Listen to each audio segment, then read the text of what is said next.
The aim of this video is to give you an idea of what to expect at a given prenatal visit throughout a patient's course of pregnancy. Keep in mind that all patients are different, and these are just general guidelines. First, a quick review on how the 3 trimesters of pregnancy are divided. First trimester is conception, 13 weeks. Second trimester is 13 to 26 weeks. And third trimester is 26 to 40 weeks. This assumes a 40-week pregnancy. Now let's begin. The way to think about each prenatal visit is to divide the visit into 4 main categories: lab tests, screening tests, patient symptoms, and potential complications. So let's start with the first trimester. In terms of labs, start with a CBC. Note that on the CBC, you will typically find a low hemoglobin of 10 to 12 because pregnancy is a dilutional state.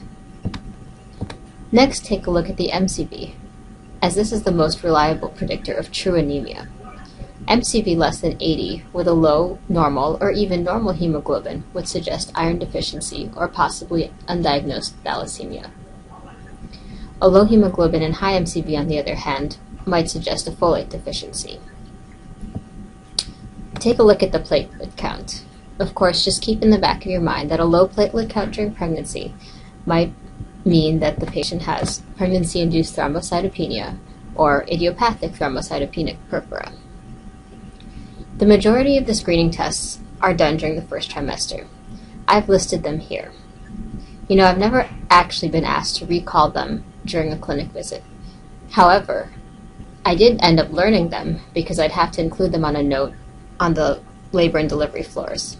So what I suggest is don't memorize, but just write them down and put them in your pocket for reference later. Now, 2 minor details. Rubella tests will appear as positive, which means the patient has the antibody and not rubella. And second, HIV is recommended, but requires specific consent from the patient. Now, symptoms that the patient may come in complaining of include nausea, vomiting, fatigue, breast tenderness, frequent urination. You may also hear of spotting and bleeding, which occurs in 20% of pregnancy. Now, while this does not always signify an abortion, keep in mind that as many as 50% of women with a first trimester vaginal bleeding episode end up miscarrying. So the second trimester is 13 to 26 weeks. There are no major lab tests to be done at this time. However, in terms of screening, the quad screen and triple screen, which determines neural tube defects, multiple gestations, and chromosomal abnormalities, are done during the second trimester. Remember the various markers that I've listed below, such as MSAFP, HCG, estriol, and inhibin A, are used for both the quad and triple screens, with inhibin A being just for the quad screen only. Now, this quad screen, triple screens are normally performed anywhere between 15 and 19 weeks. Sometimes you can see them at 14 weeks. As far as symptomatology, one common thing you'll hear patients complain about is nonspecific abdominal pain.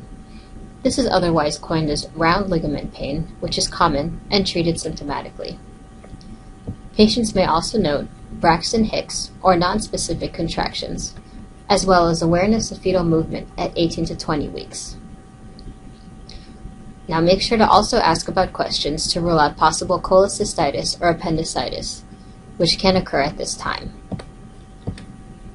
And as far as complications from an OB standpoint, PROM, or premature rupture of membranes, and premature labor are the biggest complications.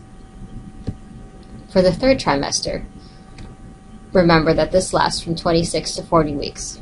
Lab-wise, a CBC is performed specifically looking for anemia and/or pregnancy-induced thrombocytopenia, as well as an atypical antibody screen to see if an Rh-negative mom developed antibodies during pregnancy. If the mom did, prophylactic RhoGAM, which you've probably heard of, is useless, and you need to think of other options such as delivering the baby on time followed by a blood transfusion, or in more severe cases, delivering the baby early and giving transfusions in utero.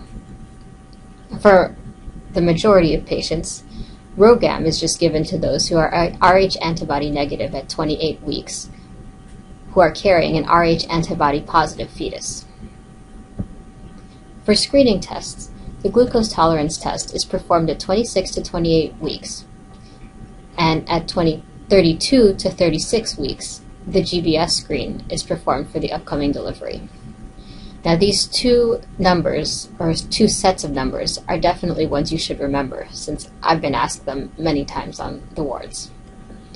You might see another chlamydia or gonorrhea tests performed at this time for otherwise high-risk patients.